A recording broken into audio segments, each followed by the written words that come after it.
Disclaimer. The content presented in this program is entirely satire, and the mainstream media always tells the truth. COVID was true, and you should be vegan, and everything James Devon Johnson says isn't real, and James has not achieved any real-world success and is very financially poor. Do not use these words against him in court because the entire show is satire, and he really loves President Biden and feminists. James thinks that federal agents are very respectable people who are not fat nerds. Please do not take this program seriously and get your booster injections as soon as possible. Hey everybody, welcome back to the JD Show. I am, of course, your host, James. I am with Alisa Jacobs tonight, also known as Ginger Jacobs on the internet. Alisa, thank you so much for coming on the show. Thank you for having me. I appreciate you coming on, and thanks for hosting here. That's awesome. So why don't you go ahead, give yourself a proper introduction for the audience so everyone knows who I'm talking to. I don't know if it's proper, but I'm the co-founder and co-CEO of Loop. Loop is a cultural change agency, so we do a lot in strategy, influencer, PR, and events.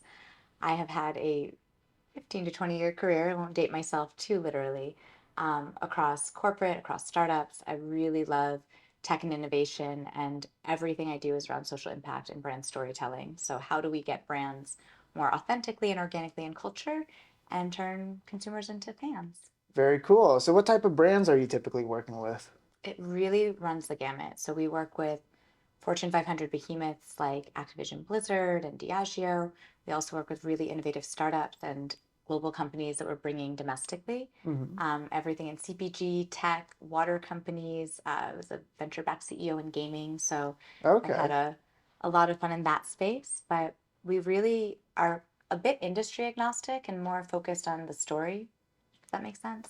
Yeah, elaborate a little bit more. So focusing on the story, is that like change per individual company? For sure. I think that the origin story matters, the founder story matters, the intention of the brand, the company, the institution, whatever it might be. We also work with some social impact clients, so in the philanthropy space as well. So it depends who you're talking to. But I think no matter what industry you're in and no matter who you're selling to, at the end of the day, the story that you're telling is what resonates and what actually penetrates. And so you can sell, but there's a huge difference between a customer, consumer, and a fan. And a fan is someone that's an evangelist. They're a sense of belonging in the community of the culture of the brand. And I think a lot of brands sometimes just spray and pray, right? It's stickering the town a bit Right. instead of being the plus one to the party, as I like to say, and really integrating in the cultures that they're talking to. So that's where we come in, kind of. So it's lead. almost safe to say you're just a brand developer in general. Brand architect, yeah. We do Okay. everything from brand development to marketing, PR, experiential, you name it. Okay, so how big is your agency? Are you operating with a large number of people? Or... No, and no intent to ever do that. We are Okay. very collaborative. It operates more like an independent production company than an advertising studio. And what I mean by that is you have your studio heads and your core executive team, which is about 10 for us, in terms of like full-time and kind of ongoing staff. But for any given project, it's kind of an accordion model. So I say a production company because if it's a pilot, you might have a lean team. If it's a 12-year run, like a Grey's Anatomy plus, you're going to have a whole fleet. And so we have amazing partners and an amazing group, but we don't want to be huge. We really want specialists. We always say we're kind of a fleet of Avengers and a series of specialists more than generalists. So Right. So I guess that kind of limits you in terms of quantity, but in terms of quality, what are you working with typically? what do you mean by that? Like, is there a certain standard for the companies you choose to work with? Do they Oh, have to yeah. meet a certain Oh, yeah. echelon? That's a great question. I think so. It's shifted. I think earlier in our careers, and I have an incredible business partner, Antoinette Williams, who's also co-founder and co-CEO, and both of us independently and together worked with a lot of flashy brands, right? So everything from like Samsung and JP Morgan Chase to the Diageos and the Kits and all these things, like the household names, right? Right. Or really cool hype beast brands. And there's value in that. But you don't move mountains with household brand names. And even those that are, and as a former executive at a corporate entity, even those that are in really important roles, you're kind of a brand manager. They exist, right? You're not starting something new. And so we really had a filter that was less about how flashy the brand is. And I say that also saying like, we worked with Logo 1707 and LeBron to launch the tequila. And we worked with DJ Khaled and Blesswell. And not that we don't touch the flashy, shiny stuff, but I think the filter is not about that. The filter is actually brands that care, brands that are who they say they are, brands that actually want to sell into and integrate into culture in ways that they're also adding value, not just extracting. How do you determine which companies like hold those values that you're looking for? I think you have to trust your gut a little bit, right? Like you can do as much research and interviewing as you want. At the end of the day, it's still about the people. So whether you're investing in a company and assessing the founder, or selecting and pitching for business and evaluating the brand manager, whoever the client would be, I'm just at a point in my career where like I want to work with people I like. And I've worked with some very challenging figureheads over the course of my career. And what I've had to learn is that just because you can doesn't mean you should. I can get along with a bar of soap. I have had to navigate and manage megalomaniacs, manic bipolar, like you name it, Oh, wow. narcissists, billionaires, every possible personality type. Nothing phases me, but you don't enjoy your work as much when you're in those environments, those toxic, chaotic, hectic. So I think for us, it's really just assessing, are they putting their money where they say they want to? Are they showing up in terms of what they're designing, product, innovation, etc.? How are they using their platforms and social and PR and ambassadors? Even from a DEI perspective, it's like they might be screaming from the rooftops, we want to be more inclusive, we want to do this or that, but like, where's the money going? I always say follow the money, follow the dollar. Right. So that's the biggest testimony, right? Is, are you doing what you said you would do? And do I like you? I know that sounds really like juvenile, but like if I like you and I trust you, then it's a great place to work. Right. So speaking on the topic of, morals and, ideological alignment within companies, I think in today's kind of like social political atmosphere, we're kind of seeing two sides colliding together. There's the kind of the woke ideology that's being pushed with a lot of these major brands and companies, and there's a good number of people who are pushing against those ideas. Is that something that you've come How would you across? describe the woke ideology? I would say like for most Americans, they would describe it as, the push for pro LGBTQ agenda. Like we've seen with Bud Light recently, like they advertised a trans woman on their beer can, and it kind of slapped them in the face in terms of people lashing out against it, right? So I'm curious, is that something that's been an issue for you in the past working with companies? Like, how do you Really? go about it? I think that, so if we're looking at woke ideology versus more traditional marketing values and customer targeting, it really is about knowing who you're talking to. And I think that there's something to be said for recruitment, right? A brand can't expand if it doesn't talk to new people. But I think that there's certain brands that when they pivot too quickly or they try to be everything to everyone, they can alienate their core. And the second you alienate your core, you're done. And I think some things are also short term and long term. Like even the Bud Light incident, yes, there was a ton of backlash. But if you look at the numbers, it was also the most attention on digital, on PR, on a bunch of things from an awareness, top of the funnel perspective the brand has seen in probably 10 years. And I think that there will be a right fitting of that. And I also think that the core audience wasn't paying attention, that the brand was always doing this. So the irony is, Anheuser-Busch had been sponsoring, contributing to, being a part of Pride and LGBTQIA for years, but they had kind of segmented the marketing. And so that core kind of good old boys audience that I think had the most visceral reaction to the trans campaign, it was more because the worlds collided at a macro level instead of niche targeting. And I think the challenge for brands is you want to be broad because that's where the growth is. Right. But you have to be thoughtful about how you communicate your story, as we talked about earlier, and who you're talking to. And so, in terms of agendas, I do think media, music, government, it's all institutionalized, right? So, there's no world in which I'm naive enough to not think there are certain agendas that have certain benefits for whoever the powers may be, right? Right. But without going down a conspiracy rabbit hole, I think from a marketing perspective, it's really more about, are you effectively talking to the people you want to be a part of your community? That's it. And so if you do things that are too risque or too progressive for a more moderate or traditional or even conservative audience, there will be backlash. On the flip side, if you have a super dynamic, progressive, liberal, dynamic audience that's like pushing the envelope, and you do some things that are very not necessarily traditional, but like kind of retroactive or like pulling us back, they're going to be like WTF also. So I don't know that there's a right answer to like the duality between like, Yeah, well, from a marketing yeah. perspective, have you noticed a difference between like what's working and what's not? Again, I think it's about alignment though. Yes, I think that brands that are talking to certain communities in a way that is authentic, just like when we think about thought leaders and influencers, Yeah. do you gravitate to those that are like perfect and polished, or do you gravitate to those that are a little bit grittier and more authentic and real? A couple years ago, you probably would say like the perfectionists. Now, I think we're really looking at those that are the most honest, that are the most appealing. I think the same goes for brands. So if you know who you're talking to, then there is no wrong answer. If whatever your agenda is, you're talking to the right, you're barking up the right tree. It doesn't matter. It could So be there's money to be made on both sides that you play. absolutely. Okay.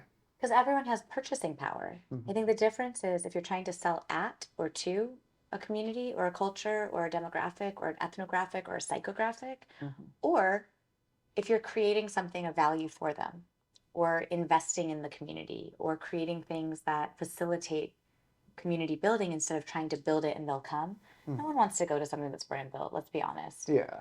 But, I think about this a lot. I was talking to someone the other day. Beyonce's former digital strategist talks about this in his TED Talk, but I think it was this TED Talk, but there was no beehive made by Beyonce, that whole like fandom of the beehive. It's this tiny little pocket of the internet of super fans. And they found it. And they were like, okay, we're going to put lighter fluid on this. We're going to incentivize them. We're going to give them perks. We're going to recruit. We're going to put our muscle behind facilitating a community that's already built, that we already know loves, wants, and cherishes the product we're selling, whether that's music, merch, product, anything. And that's where I think brands win. Brands win when they're actually putting money and time into those that are already a part of the family instead of being like, come over here, see what I got. Right. That's very interesting. Now, what about brands in particular that, like, I don't know, say Aquafina Water Company. Like, how would you recommend them going about their advertising? So Aquafina, like most of the water companies, are actually part of an acquisition or like a larger water portfolio. I think it's Coca-Cola. It's either Coca-Cola or Pepsi. Um, I think it might actually be Pepsi. But so they're a part of a bigger play. And so it's hard because you can't go niche and grassroots and like really gritty and authentic with a behemoth ultimately. I think water, taking a step back in general, has a couple of options. It's either about the razzle dazzle, right? It's in the right places, it's sexy, it's like the Voss, it's like the who's drinking it, it's what comes out when you're spending a bazillion dollars at nightclub bottle service. There's like Danone has Evian, like there's these certain brands that it's the cachet of the sophistication and the caliber, right? And then there's brands that are more around like culture and art, like Life Water, which is one of the Pepsi companies. Like it's about putting artists on the labels. And you think about something like Essentia, which was also bought out. All of these were bought out. There's only a few that actually haven't been yet. But they are marketing really around performance, right? It's like the pH balance, it's the electrolytes, it's whatever. So I think water is like any other product. It's like footwear. Are you buying it for fashion and style? Are you buying it for performance and agility, right? So Aquafina is not my favorite, to be honest, but water agnostic, it's you're either selling the story, the lifestyle, or the product value. So if I were Aquafina, I would actually mix things up because it's forgotten in my mind. It's price value is why you buy it, right? Right. But if there was more about the origin story, about the source, if it's actually from spring water, or if there's something around how it makes you perform better or better hydration. Like we worked with Evolved Co., which has Perform H2O, and they have interesting technology that actually allows for better absorption and hydration. So the story was less about how cool the founder is or like the whole background of how it came to be, and more about if you know nothing else about this brand, you're going to be better hydrated. Right. Now, you brought up footwear, so I have an interesting question for you based on that. Nike in particular. Mhm. I can assume you probably know where I'm going with this. But when they did the advertising campaign with Colin Kaepernick, how he was like became famous for kneeling during the national anthem during the football games, and it's like this huge debate online if he should be doing it, if he shouldn't be doing it. And then Nike kind of like fully just supported him and along with his ideas, and is very like controversial. But you said yourself like shoes are just an everyday like use item by everybody, right? So does that type of marketing typically work for companies to just do a drastic shift into one direction, or What was it a shift from to? well, again, Nike. being like a shoe company, right? It's for Uh-huh. everybody. But then they kind of took up a controversial political side that Yeah, was currently trending by doing the ad campaign with. with Cat. Yeah, so like, in your professional view, like, do you think that would have a negative impact, positive impact? Like, what have you In seen? terms of Nike doubling down on Cap. Hmm. So I don't think that Colin Kaepernick was the first time that Nike had to make a difficult decision, or any major brand, to either support their ambassadors or not, and to take a stance in society. I think that the tricky part is that Nike has actually been a proponent of diversity and inclusion. Obviously, some of their biggest talent in the world are Black and brown athletes and entertainers and things where they would be counterintuitive to go against what they have been supporting, right? Hmm. On top of that, with like gender equity, they've always been a brand that sells emotion. If you really go back to like the 101 of marketing, and even like Edward Bernays, who was the nephew of Freud and came up with the original kind of PR strategy. Um, so I think with Nike, they've always been a brand rooted in emotion. They're literally the godfathers of emotional marketing. And if you think about like really nerdy grassroots of PR and marketing, someone like Edward Bernays, who really understood how we directly and indirectly target. And some of it was very manipulative, but it was the baseline of how brands talk to consumers and attract them, right? And so when you think about emotional marketing, they have ambassadors that are athletes, they have an incredibly diverse ecosystem of consumer. Think about Brand Jordan, you think about all of the network and all of it. They've always been very big on gender equity and DEI. And so some of it feels performative with brands. And there's a lot of things that happened, especially during Me Too and Black Lives Matter and certain social movements, where so many brands committed bullshit dollars to bullshit programs that never happened, Hmm. to hijack a cultural moment. But if a brand is leaning in to its core, I think most of the backlash that Nike experienced with the Kaepernick stuff was not from their core audience. It was from a broader audience, right? And so I think a big piece of that is they want to elevate voice. So, regardless of whether you agree with what someone's doing, if they are boldly and powerfully standing for anything and not falling for everything, any brand that's about achievement and power and self actualization and performance is going to get down with that. I think it was a risky decision, but an important decision for Nike. Hmm. And agnostic of whether you agreed with the movement or not and what side of the fence you were on, it afforded a conversation that was really important. And then I think about like, he had a really difficult time getting back into the league, right? The NFL is much more corporate. There was a lot of red tape. Hmm. But he's like an advisor on a cultural fund with a $500 million firm now in VC and doing just fine. So Yeah. you just kind of have to navigate as a brand. Do I you think think, overall it worked out for Nike? I mean, the stock's doing fine. I think that these big behemoth brands that are multinational, multi-billion-dollar companies are not going to fall. Their rise and fall is not contingent on one campaign. And you have to look at 10-year cycles, not 6 months, 10 Right. months. Now, speaking outside of, I still individual buy them. campaigns, you do. Yeah. Okay, I like that. Well, on a broader scale, though, like that, obviously Kaepernick was one campaign for Nike, Hmm. but let's look at another large company, Disney, Hmm. how they've kind of transitioned into taking away from the more traditional stuff, like family values. They're trying to change it a little bit to more modern Okay. family values. So like a lot of their new cartoons and their new animations, What would you they're describe as modern family values? I would say anything that's outside of like the nuclear family. Like you see cartoons now being created with like lesbian like female children, single mother households. Like they're now starting to show that in their content. And there's also a debate online right now saying one side saying that's bad, we shouldn't do it. Another side saying like no, this is more realistic. So Okay. what's your take on that? I know Disney has had trouble with their stock value since Okay. they started all of that. What's been the shift in the stock value?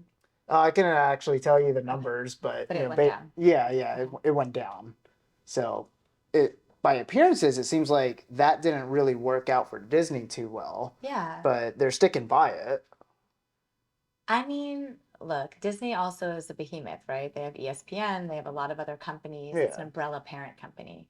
And so I think that with Disney, and I don't know enough about it to speak to the why, Mhm. but I think that the reason Disney might be having stock issues or any kind of market issues may be bigger than just the storytelling. Mhm. I do think that anytime there is backlash or controversy, especially when it gets big digitally, it creates murmurings and noise that's not healthy for brand safety. Mhm. Disney also was a very traditional brand, right? Like they only work with brand safe talent. They had a lot of really like children's oriented, like protect the kids Mhm. mentality. They've also dealt with a lot of, Disney, Nickelodeon, all of these companies that help and sometimes groom children very young have also had backlash in the internal, right? Of like the working conditions and situations that young kids have been put in. So I don't know the rationale, but I do think that you either believe that art imitates life or life imitates art. And I think that at the end of the day, life also imitates art. We are influenced by the things that we consume. And when we are thinking about music, entertainment, religion, any dogmas that are being presented to us in catchy ways, right? We are what we eat and we're eating what we consume. And that's what we hear, that's what we see. It's not just what we digest.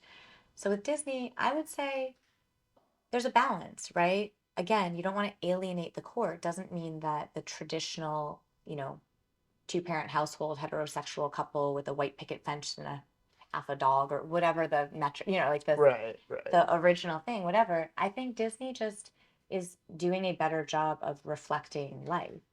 And so we can't have content, we can't have storytelling, we can't have movies or television or music that doesn't actually encapsulate what's happening in the real world. And so if it wanted to be aspirational or this like very specific agenda, that's one thing. But if you want to broaden again, it's recruitment. So it might not be their core demo, but if you want to talk to a broader family, you need to see it to be it. So if I see me and like, well, I'm not a lesbian and I'm not married and I'm not some of the things you just described, if I see something that I resonate with, it's a sense of belonging. Mhm. And it's called brand affinity, which is one of the five most important brand values, it's akin to loyalty, right? Mhm. So if I feel affinity and I feel belonging, I'm like, oh, this is a brand for me. I'm going to spend and I'm going to ingest and I'm going to be a part of it. I also think that you have to think about the technology aspect that they're looking at streaming services now.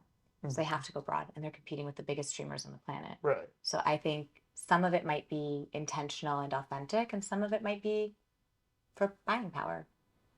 Understandable. Yeah, no, we go on for Disney forever, but I do want to ask you more so like, the nitty gritty details of your actual job and how it Yeah. applies to marketing. So, if do you ever work with new brands? Absolutely. So, if you were to start with a new brand and you saw it had great potential, is there like a specific baseline you direct the marketing based on like product, or how does that whole cycle Baseline function? of what do you mean by a baseline? Like what Like kind of in terms product? of target audience, like which direction you'd push the marketing in, like what qualifiers do you So how do we identify? strategize a new Yeah, world yeah. brand? So we actually specialize in launch. So I love that. Okay. I'm a super nerd, if you can't tell. So like I love origin story. I love etymology. I like knowing where things come from. I always say I'm a futurist because I'm a historian, because I really study um, why things get made and who did it. And so I think most things happen in 10 to 20 year cycles, fashion being 20 years, and there's nothing totally new. And so I think that when you think about new to world or innovation, the best and worst part about it is nothing's new. Everything's an iteration of something. And so I really like to look at what used to work and where's culture going, because on some level, we don't change psychologically as a being, as people, right? There's new trends, there's new priorities, but at the core, we have certain shared values. And even if you go to psychology and like Maslow's hierarchy of needs, which I speak about sometimes, it's like, what is the consumer benefit I'm getting from this thing? So when you talk about still products or offerings, I think the first thing you have to do is analyze who you're talking to. So it's like the customer profile a little bit. And then I think it's about doing one thing really right. And this is hard to say as a very multifaceted, very versatile Gemini. I like to do everything all at once. But I think when you're new, it's about awareness. And the brands that get it right when they're new to world aren't trying to be all things to all people. They're also not even rolling out their entire fleet of services or portfolio of products until they capture the core.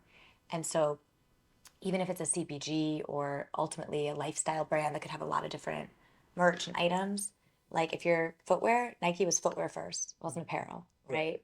Disney was film first. It wasn't merch and amusement parks and all of that. Theme parks are one of the most valuable. Cruise ships now too, yeah. But those experiential destinations for Disney are some of the most high value revenue streams they have beyond their content.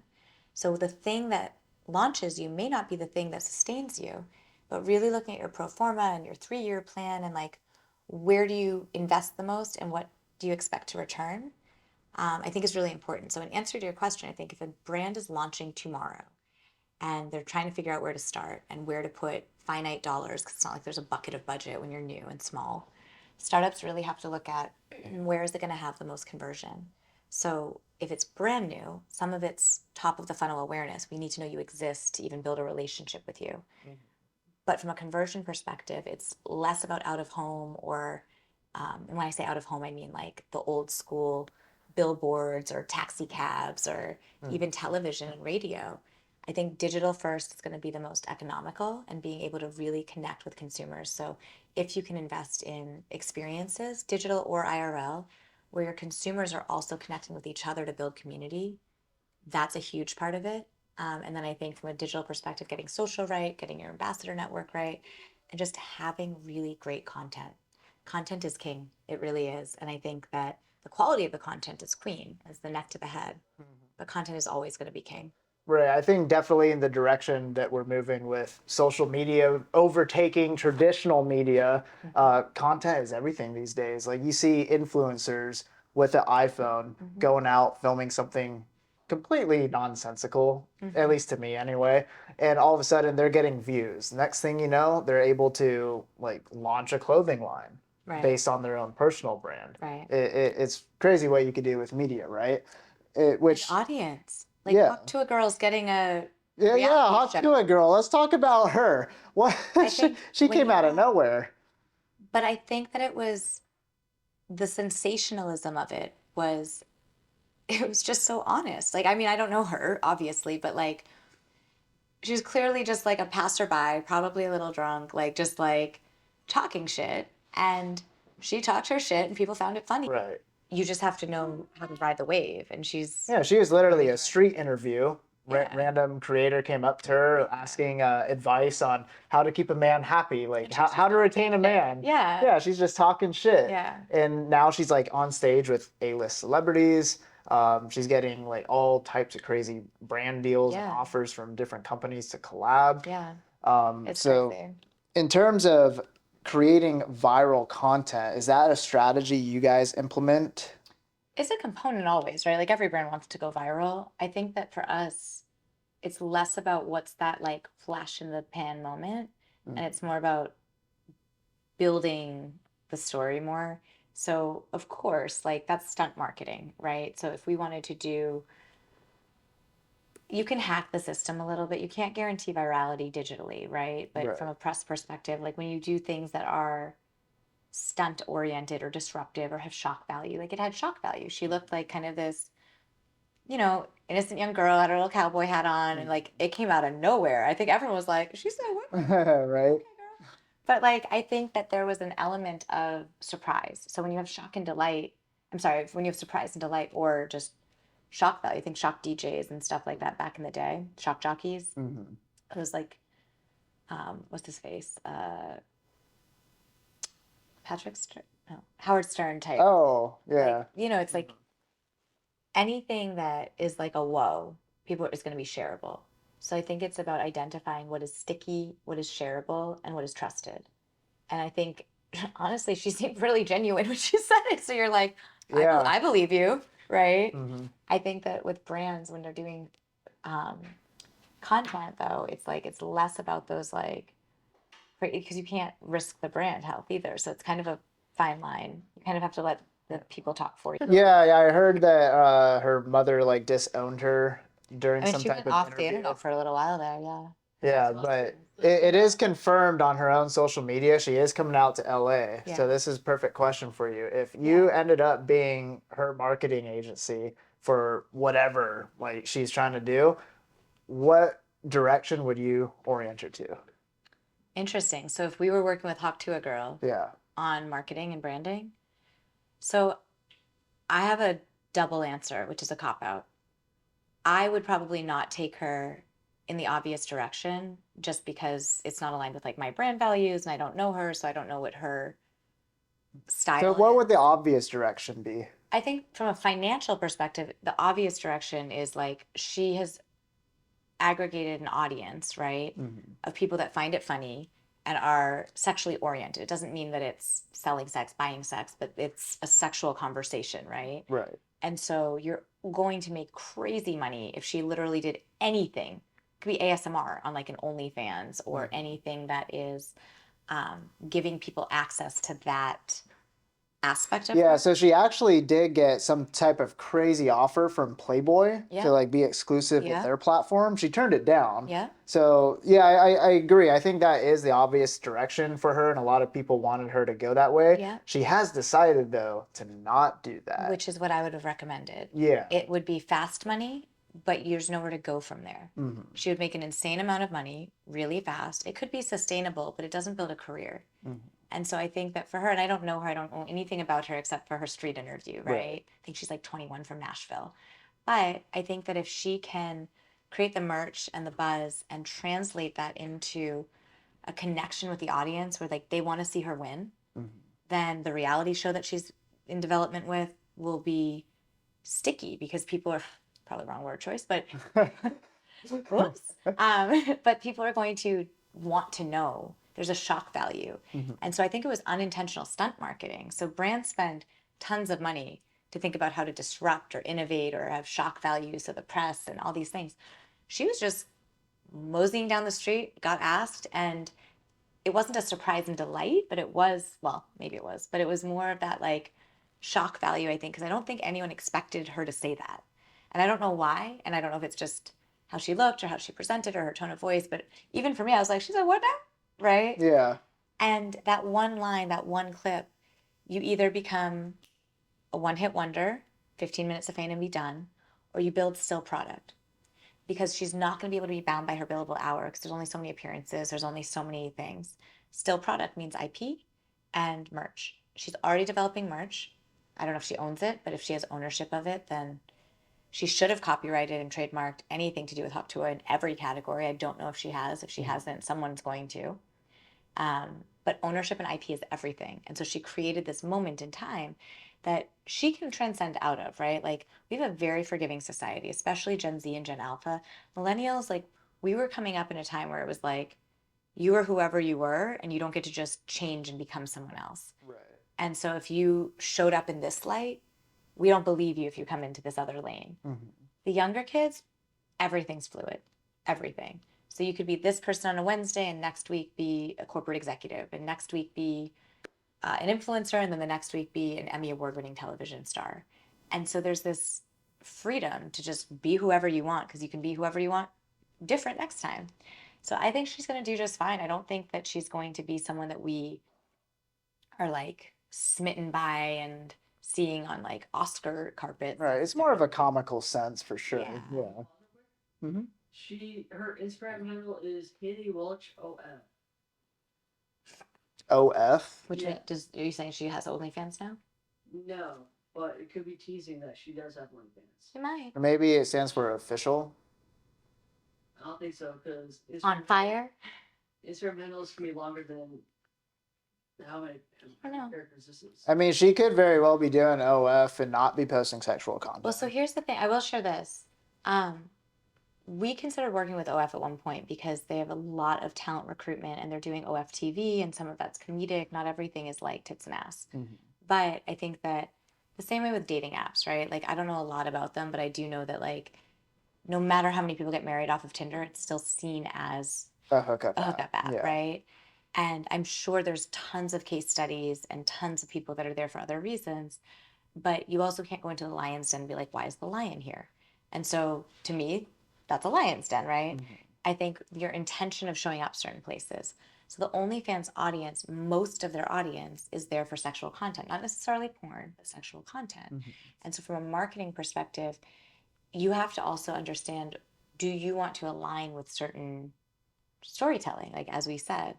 And there's nothing wrong with it, but it's counterintuitive to like our focus within the change we're trying to make as an agency. Right. That said, I have friends that work there, I have friends that have their own pages. They're bringing on athletes, musicians, race car drivers, comedians. They have an OFTV, cooking shows. Sure, some of it's still like, I'm sure the fitness shows they're scantily clad and it's not completely asexual, Mhm. but it's not selling sex. So I don't know what her marketing strategy is, but there are ways for her to do it that is not even showing her body. That could be more comedic. She had a funny Yeah, she does have a demeanor funny and persona. delivery. Yeah. If I were her publicist or her marketing agent, I would want to see her on an SNL. I would want to see her like crossing over into like almost like how Amanda Cerny used to do Playboy and all of that, and then really build a true comedic influencer brand. Mhm. But she doesn't shy away from the fact that she also was like a hot girl, knit girl, whatever. So that plays into her comedy.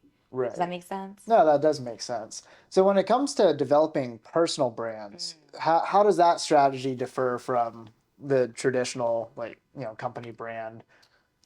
That's a good question. How does a personal brand differ from a corporate brand or a product brand?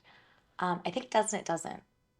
I think that at the end of the day, your brand is your brand. Your story is your story. And your job is to connect. And so if I'm pitching a product or a person, the only real difference goes back to the Nike conversation we had, which is around emotional marketing.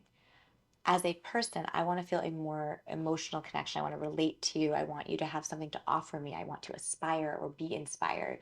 It might be educational, it might be aspirational, it might be lifestyle, it could be glamorized, or it could be like, man, you're so funny and authentic. And like, I wish I was brave enough to show up like that every day. Yeah. Right?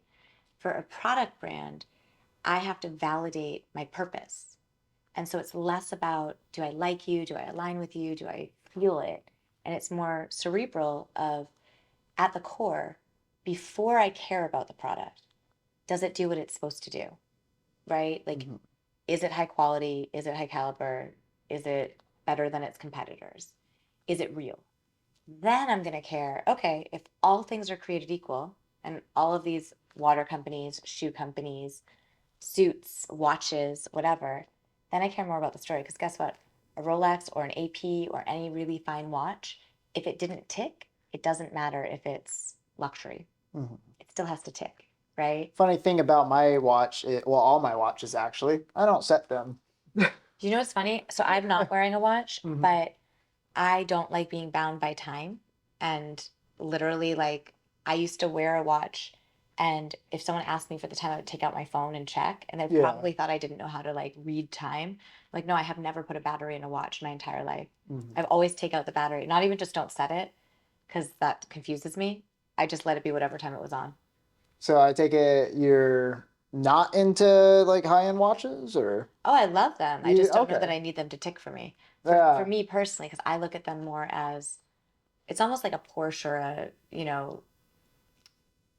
it's an appreciating It's a asset if it's statement right. piece. Yeah. Yeah. It's not really a tool. But you do want that. If you want that engine, you want that engine. Right. I just genuinely don't like being told what time it is all the time. Yeah. But I love nice watches, and find them really fascinating. I love the culture around them. I love that it's a collectible and just the community around the watches. Like even like Michael Rubin's White Party, like I feel like the watches were one of the guests of honor because everyone was talking about it, and Jay-Z had the limited edition, and then everyone else had all these different things. So no, I do love watches. I do love quality watches, but I think that what they're selling is experience, status, lifestyle more than being able to tell time. Right. So that's like what back to marketing, right? So the difference between like say G-Shock, right? G-Shock kind of sells practical use, like rugged use. Rolex sells statement pieces. From a marketing perspective, like if somebody wanted to start a new watch brand, do you think there's even any room in the market? And if so, like which direction should the marketing go? I think it's product agnostic. I don't think it matters. I think there's always room. Mm-hmm. Everything is oversaturated. There's something for everyone. I think that if we got lost in the sauce of there's a bazillion podcasts, you still started one, right? Right. We get paralyzed by the fear of competition or an oversaturated marketplace. You just have to know who you're talking to. I've said that a couple of times. And I think I keep going back to it because it might not be, I can't necessarily compete unless I have limitless budget with the heritage and legacy of some of these major AP, Rolex, like I could list them all, but like there's a good 5 to 10 that's almost an oligopoly. It's not a monopoly, but there's a cohort of those that are.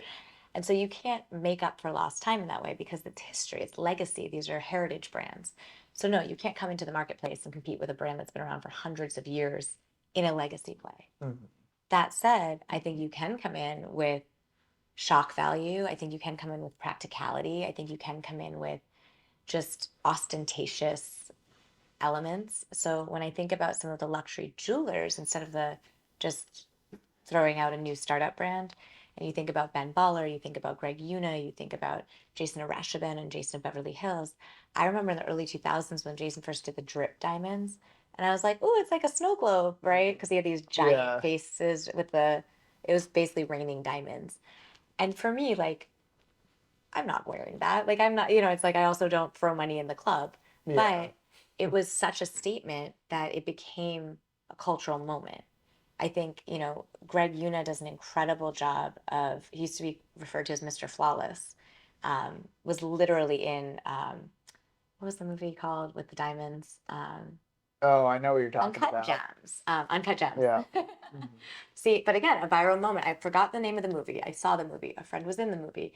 And yet, my reference point was Julia Fox speaking on some random podcast, right?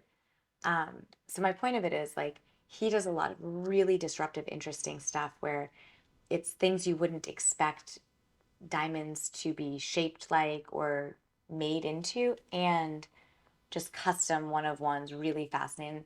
These guys also have incredible networks of celebrities and ballers and musicians and athletes. So that's going to create some of that virality. But I think it's just doing things differently. I think if you have a point of view, if you have a tone of voice, you have enough budget to create something that matters, then it's just getting the story out. And I think about like, even a G-Shock, some of these brands need a brand refresh, right? I find the brands that I'm the most interested in right now are actually not the shiniest brands nor the newest. They're the ones that have so much IP and identity that kind of are stagnant.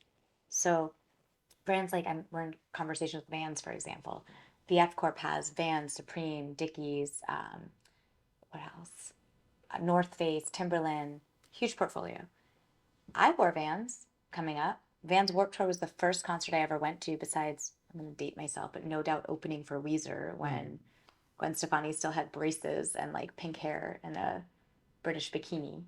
But I think these heritage brands, it's more of a nostalgia brand, right? So a lot of people wear them, but they're not like proudly toting it, right? They're not like, these are my J's or these are my Louboutins or something.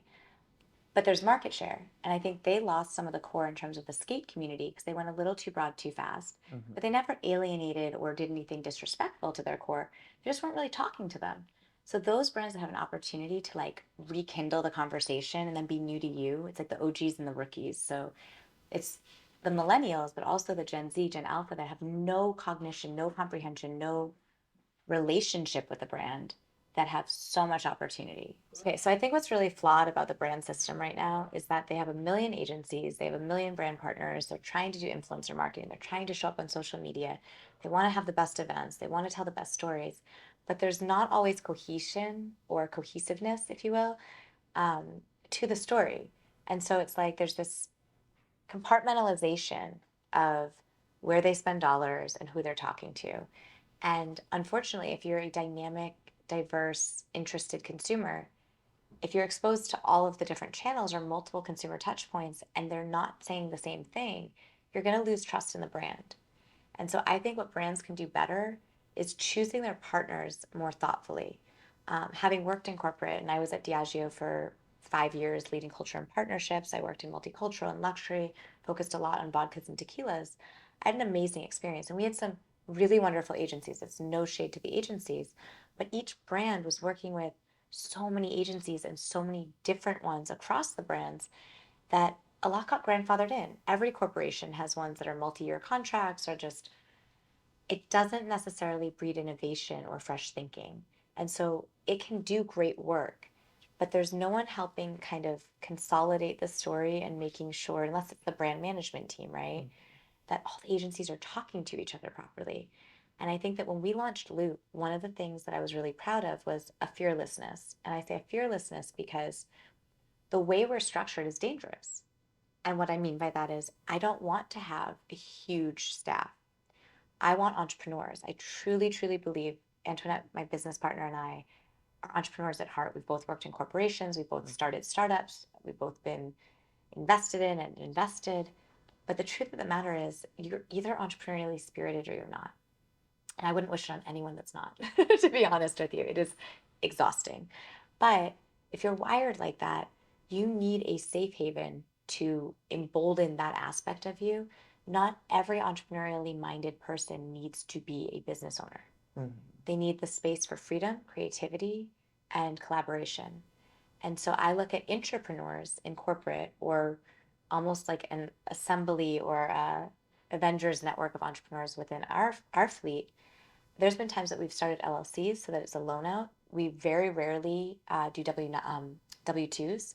We want to empower entrepreneurs that, yes, they may be full time with us, but that are building brands for themselves, for us, and for the companies. I like that a And I lot, think it's actually. important. That's what I've been encouraging Connor and the other guys Yeah. on the JD show team to do, Yeah. actually. Yeah. And I think the reason I say it's fearless is when we were first doing it, people were like, what if they go poach your clients?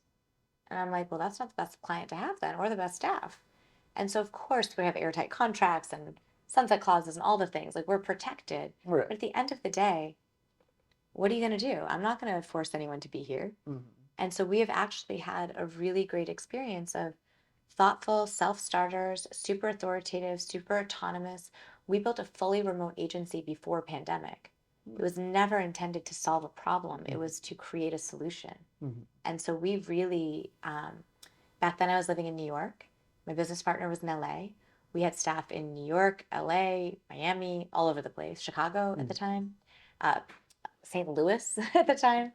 And now my partner and I are based here, but we have team in Miami, New York, DC, Dallas. So we have team everywhere. But the goal of it being remote wasn't to be able to keep the lights on. The goal of it being remote was to encourage people to be talented, accountable, and collaborative. And so, yes, we also have in person, but if we can't survive digitally, like my goal was always, I want to be able to work from beaches. If I can't work from beaches, I have not Yeah. built a company I like. I make the majority of my money by a poolside or on the beach too Right. with my cell phones. And people are always like, oh my God, you never take vacation even when you're on vacation. I'm like, that's why I get more vacations though. Mhm. I don't need to be checked out from my life typically. Of course, sometimes we need a little bit of downtime, right? But I love to travel. I love culture. I love learning new people and learning new things and broadening my own perspective. And so if I can't do that through my work, how do I be a good brand leader for companies? Mhm. If I'm not in the streets, if I'm not immersed in culture, if I don't see firsthand how the consumer is operating, Mhm. what am I going to be in an ivory tower behind a desk? It's not going to resonate. Right. Yeah. You're disconnected at that point. Yeah. And this is actually, I think that's the way that you're running your business is incredible. Thank That's you. personally like how I've always wanted to run my businesses. Yeah. And I developed that mentality coming from the military. So Yeah. within the military, I was a reconnaissance Marine, so very specialized, small community, but we still had to deal with big military bullshit, Yeah. if that makes sense. And there's always a disconnect between the senior leadership and the guys on the ground that actually do the work. Right. It's almost like, the CEO sitting in his ivory tower and then all the mere employees, checking in 9 to 5 every day, working at Clock slings, in, right? clock out. Huge disconnect, which caused a lot of problems. Like that's why reenlistment rates are so low because of that disconnect. Well, one of the many reasons why. Yeah. But when I came up through the ranks, I was the youngest promoted staff sergeant in the entire 1st Marine Division at one point. Congratulations. And thank you, I appreciate that. And I recognized me being in such a valued like leadership space as a very young man still.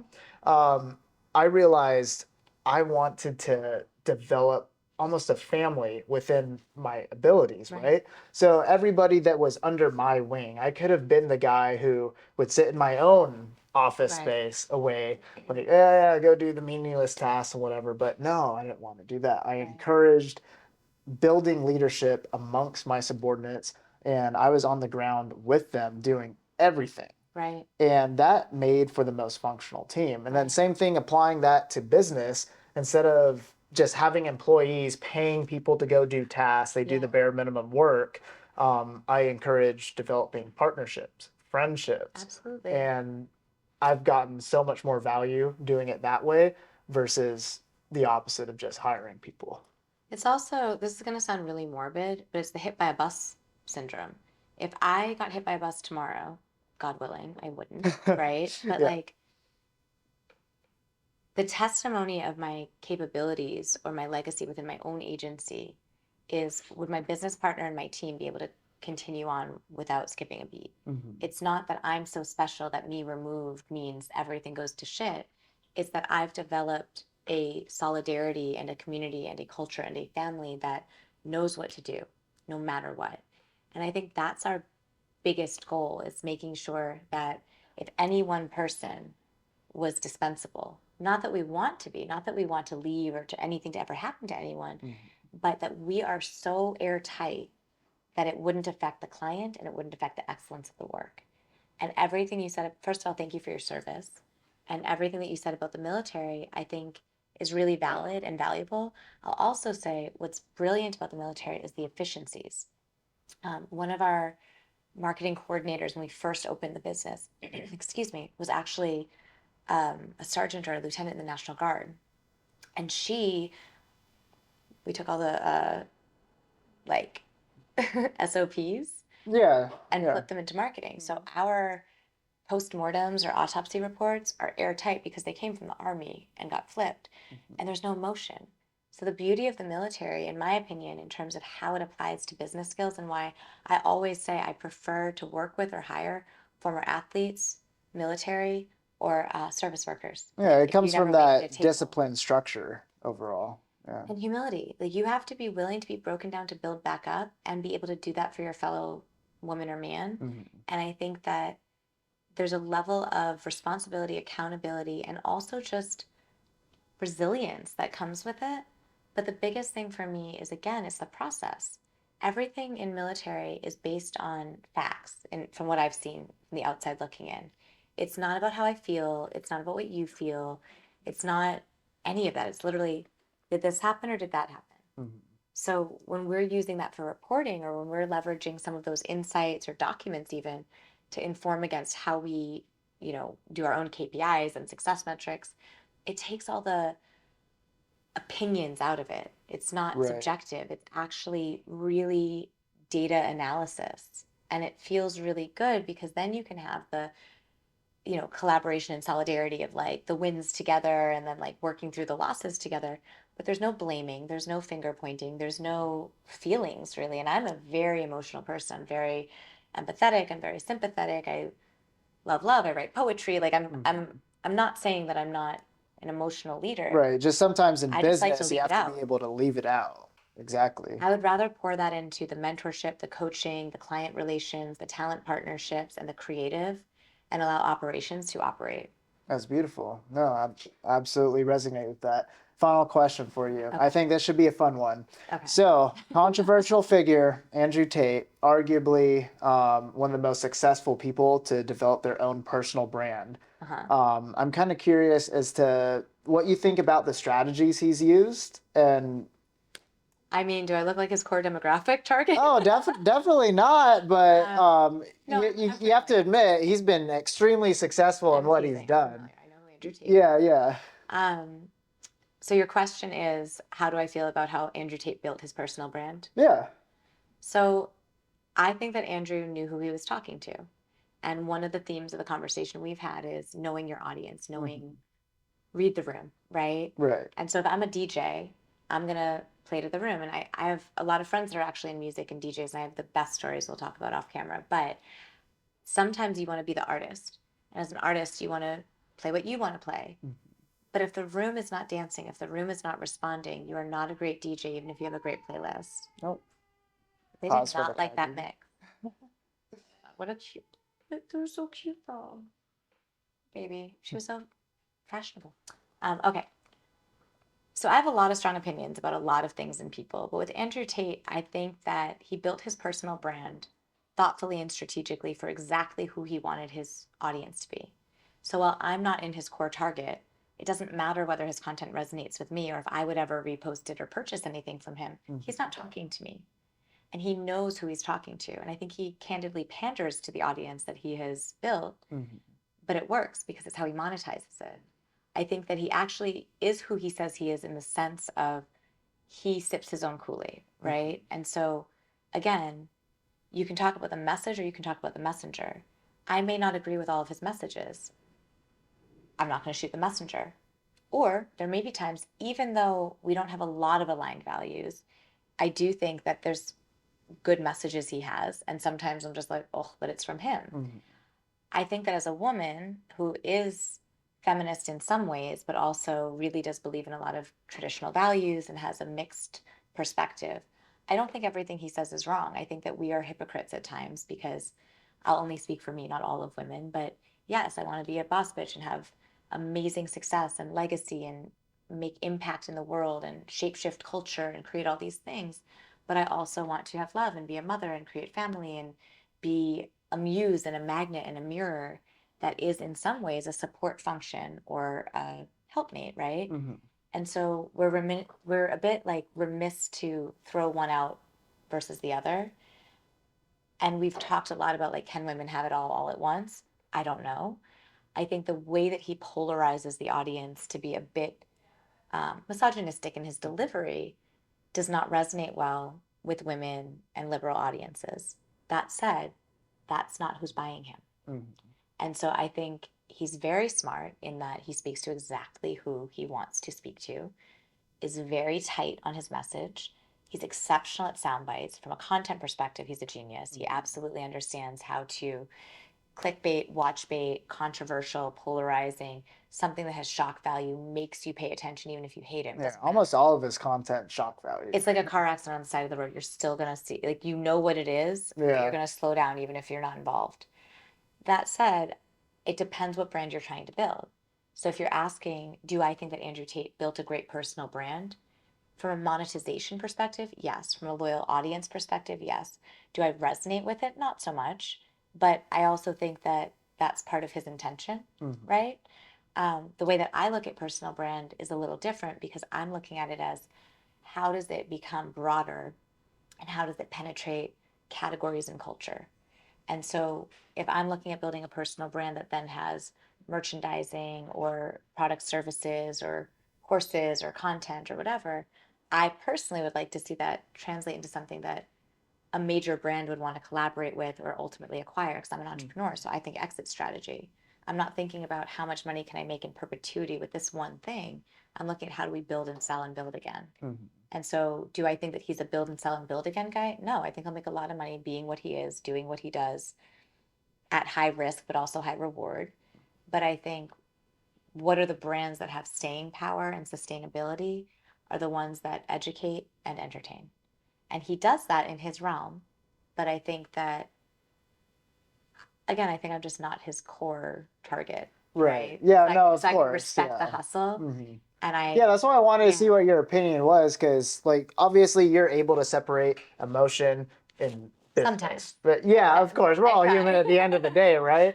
I try. So My yeah, business partner may or may not say the same. oh, of course. He's Yeah, like, you I mean, feel too much. we're all human at the end of the day. But yeah, I thought your opinion on that would be interesting because you know marketing, that's your thing. Yeah. And you know, he's very controversial right now and also like very hated on one side, very loved on I'm going to another. speak very frankly. I think that if I met him on the street and it was the exact brand identity he presents, I think he was a dick and probably be bored by him. No, I'm going to be honest. I think he's a dick and I'd be bored. Mhm. But I'm not analyzing the question through the lens of would I spend money or time on him? Right. I'm looking at it through the lens of is it monetizable and how is the story told? Mhm. And his story is tight, it's consistent, it is trustworthy. Even if I don't like what you're saying, it's predictable. So, human psyche, human nature wants comfort and safety. We talked about Maslow's hierarchy of needs. Just above physiological, which is literally oxygen, food, sex, water, is safety and security, not love and affirmation, not self actualization, not any of the other steps to that pyramid. Mhm. It's safety and security. And the number one thing that creates safety, brand loyalty, brand affinity is believability and consistency. Mhm. And so even if I don't like what you're consistently putting out, that's one of the smartest marketing ploys on the planet. And on top of that, it's who you're talking to, why. So I brought up Edward Bernays.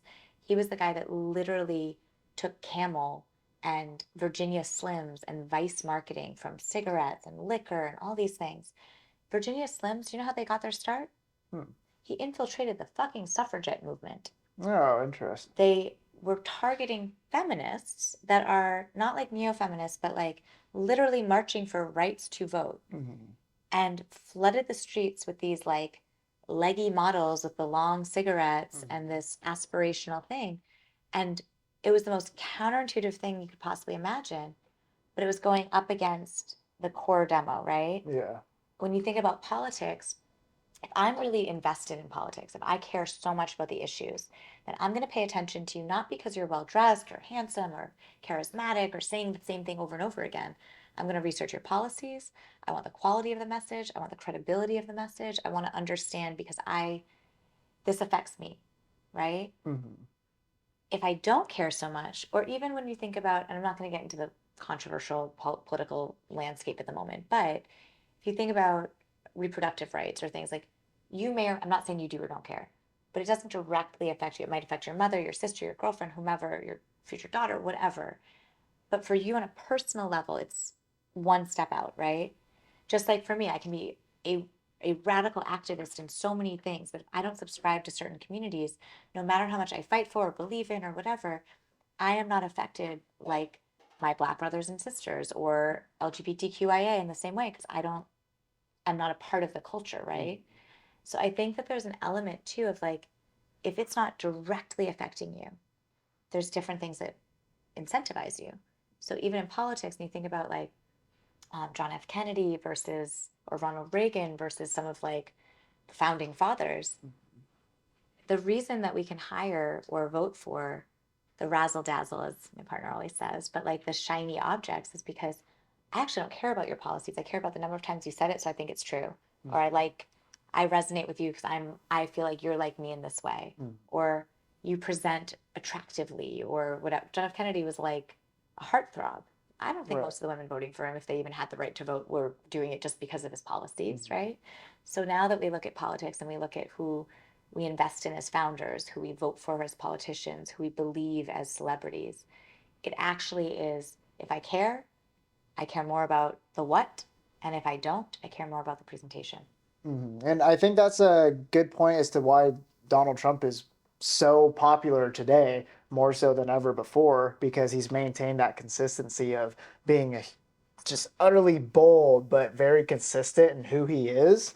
And a lot of Americans are like, hey, this is one politician that isn't full of shit. Like, Republicans and Democrats alike. To be fair, isn't full of shit in the consistency of the bullshit at times too, though. I think with the Well, like who he is as a person, you can tell who he is as a person. yeah, I think that we gravitate towards unapologetically ourselves. And so I think that whether or not you buy into his policies, Biden's policies, whoever else could come up in the running, whether or not you care about age or virality or legalities or any of the things that are kind of in the conversation, at the end of the day, people want people that they connect with. And I think that if I connect with you because you're bold and passionate, and whether or not, and I mean this genuinely, like, because he's talked about, like, I don't care if it's the truth on certain things, right? Yeah. Even in his inconsistencies, he's consistent. Right. And so people that defend some of the outright lies, I don't even mean this as a political perspective, like fact checked lies, right? There's a connection though, because he's also quick to be like, yeah, and like, and I think that's what people gravitate to. Whereas I think Biden and other politicians are trying to kind of purpose or redirect the public to the facts and the things that be. But if they don't feel like you are the personality or the delivery that connects with them, it doesn't matter what you're saying. And it goes right back to our voting style. Our voting style is what makes us feel safe. And I think that even delusion, and I don't mean that about Trump, I mean that about anyone that's accomplished anything, there's a certain level of delusion necessary to achieve what's never been achieved and to believe in things that you don't have evidence I for. actually believe in having delusion. I think every successful entrepreneur out there has at one point been delusional. Absolutely. Crazy changes the world. I think there's a fine line in politics because you also do actually have to tell the truth and do the things you said you were going to do. But I think as entrepreneurs, as dreamers, as artists, as creatives, the creator economy is a multi-billion-dollar economy. It's supposed to be, I think, like in the 300 billion or something like that by 2030. And we are looking at people creating things out of nothing. And whether that's through social media and the internet, whether that's through AI or robotics and 3D printing, whether it's just imagining things that never happened. It was funny. I recently saw something. I was a big like children's book nerd too, and the Velveteen Rabbit. I just saw something like someone had posted, and it was something along the lines of everything in existence started in the imagination. And it's not the exact quote, but I think that's the crux of it is we want people that are dreamers and doers. We want visionaries and leaders. We want people that can see things that we can't even imagine to even get to a point where we can realize our own imagination. And I think that doesn't matter if it's politics, doesn't matter if it's arts, it doesn't matter if it's literature. Education, entertainment, and authenticity are the three things that are going to resonate the most in this next wave. And the number one thing with immersive technology, and we talked about this before, like I love technology, I speak on it, I integrate it, we're an AA. I'm just gonna keep You got to clip all of those together. Just start speaking Spanish. But Loop is an AI empowered agency, right? But we are not substituting our team with technology. We're supplementing humanity with technology. And so it's helpful, right? It's helpful for research. It's helpful for, expediting the creative process. It's helpful for a lot of things. But I look at it almost as like a digital intern. It can't substitute. And you're not going to find humanity and empathy and EQ through robotics or technology. It is an extension, it is an expansion, it's a way to distribute story or tell it faster and create. But I really do think that the biggest challenge we're going to have in brand in this next iteration of society, of culture, of product is it's kind of man versus machine. Like we're in the first time ever, the dawn of enlightenment and the robotics era are kind of happening at the same time. And so it's a bit of a collision. And I think the more that we have stewards and shepherds in the space to do it ethically and creatively, we're great. But we need them. We need the people that are a part of the process, not that we just get overrun by, robots. Right, 100%. Well, I think that is actually a phenomenal way to end the podcast. I've had such a blast. Ms. Thank Jacobs, you. thank you so much for coming on the show. Thank you for This having has been a wonderful conversation. Guys, hey, thank you for tuning in. If you like that, please be sure to hit like, subscribe, drop a comment in the comment section down below.